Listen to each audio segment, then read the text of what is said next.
The employer's question is, how can you be valuable to me? And that's why it's so critical as we design our resumes, and truly we are designing them. It's a marketing piece that we're highlighting, taking what they're asking for, the top things they want in their job description, and then I'm putting in my strengths, my skills, my education, any GetSetUp training you've been doing. I started GetSetUp training way back in October. I've taken 450 classes and I've been a guide now since January. So I'm very much involved in learning. Absolutely your computer skills, if you've done customer service, especially external customer service, that any company I've worked for, it's also internal customer service. Your life experiences, especially more probably for volunteering. And that's what we're going to talk about, the difference in how we highlight life experiences, hobbies and interests, travel, music, sports, etc. More likely for volunteer positions, but it can also be related to jobs depending on what type of positions you're applying for. So the questions to answer: what type of position do you want to do, whether it's a job or volunteering? So is it going to be related to past jobs that you've had, or if you've been doing some recent training and you want to try something different, or especially with volunteering, if you want to do something totally different. My sister, who's younger than I am, retired, she spends 3 to 4 hours a week at a food bank, just loading packages for people to come in.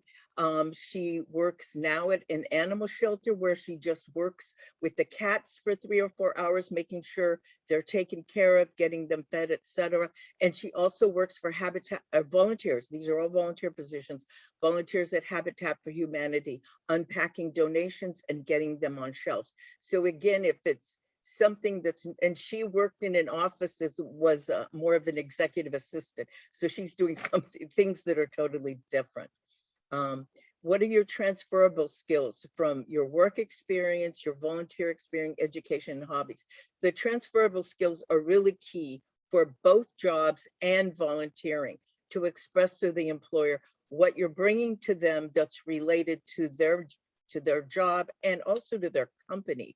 How much experience you have in positions, if you've been in leadership roles, either as a supervisor, a team lead, you've done training, if you've been a part of a team that's created projects. Again, the customer service part is very important. So for volunteering, if you've done tutoring in your children's schools, your grandchildren's schools, you've been a classroom assistant, whatever kind of computer things you've done, or that maybe you've already worked in a food bank as a volunteer. And what qualities and about your character, how would a friend describe you? It's really important that you think about those things, because yes, they want your technical related skills, but, and I'm going to talk about how we do a summary on your resume, and your character is also part of what they're looking at. And will also, the way they ask you questions in an interview, they're looking for your character. So I'm going to show you, let me open this link. Okay, let me reduce this down. Let me do this, sorry. I have another skills slide. Let me show you that. Let me stop sharing for a minute. I'm going to go back and show you something else. So you're going to look at a job description. So I'm going to give you some examples of some very simplistic volunteer job descriptions.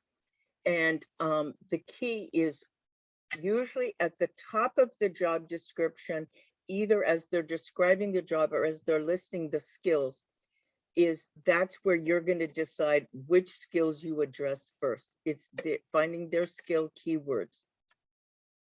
So I'm going to show you some job descriptions.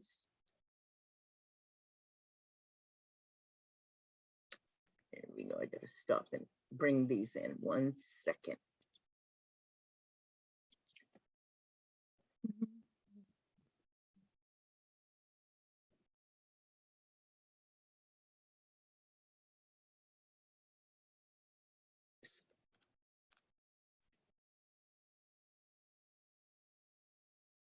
Sorry, I'm just finding what I want you to see.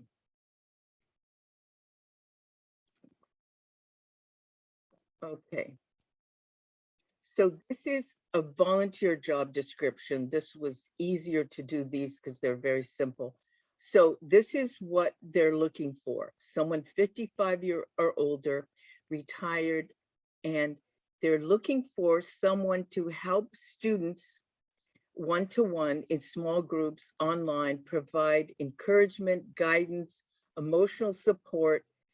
These are to students who are economically disadvantaged and have exceptional needs. Support and create structure and be a mentor to struggling students. So if this would be something you'd want to do as a volunteer, let me just scroll over here. So these are the details. They want someone 55 or older. This is what they're saying is it's not family friendly and it's not outdoors. But this is where you would work with the student one-to-one. So there's one. The next one, again, these are very simplistic positions just to give you an idea. So this is being a phone friend to a senior in my county. They want people to be a phone friend, and they want people to be called, either do a phone call or a video call to isolated seniors and have someone to talk to. They'd like the person to be called about once or twice a week. So again, this is something virtual done from home. And when you're trying to find a position, you want to look at all those details. If you're not ready to be with people in person, then that's why you want to make sure the position is showing you that it's just making phone calls or video. It needs to be somebody, these are the skills they're looking for. You enjoy conversation, you have good listening skills, you're dependable, you're at least 18, you're patient and compassionate. You have patience and you're compassionate. So they want, you get a volunteer orientation, and you'll also see this for almost any kind of position you're applying for, all a background check. So I have to do, this is just an overview. I'm going to show you a lot of examples today. So this is the way I've been doing resumes for over 30 years with either college students or professionals. So your name goes there, your phone number, not your address. You don't need your address anymore for security reasons. I would only put your city, state, and zip code. If you're applying for a professional position, you need a LinkedIn profile. We do a class on LinkedIn profile. I'll talk a little more about that. So then the job title is whatever the title is, whether it's a volunteer position or whether it's a job, it's their job title, so you don't have to come up with some strange objective. And then the summary, which I'm going to give you some more examples of, is just, again, taking their keywords and matching your keywords. And this is just a real brief example of putting experience. If you have not been working for a while, but you've been volunteering, then you would reverse this and put the community volunteering and your experience after that. And of course, you're going to list all of it. These are just giving you an idea. Then the education, if you've recently been taking classes or training. So for putting in GetSetUp, that's going to go above if that's probably your most recent. Then things like activities. So for example, with this position, I'm going to show you another example, because they want someone who likes to have conversations. So this is where, for this volunteer position, putting in things like you love to, what kind of sports you like, or music or activities. So when they're trying to match a volunteer to this senior, they know you might be the kind of person who likes to talk about those activities or the type of traveling that you've done.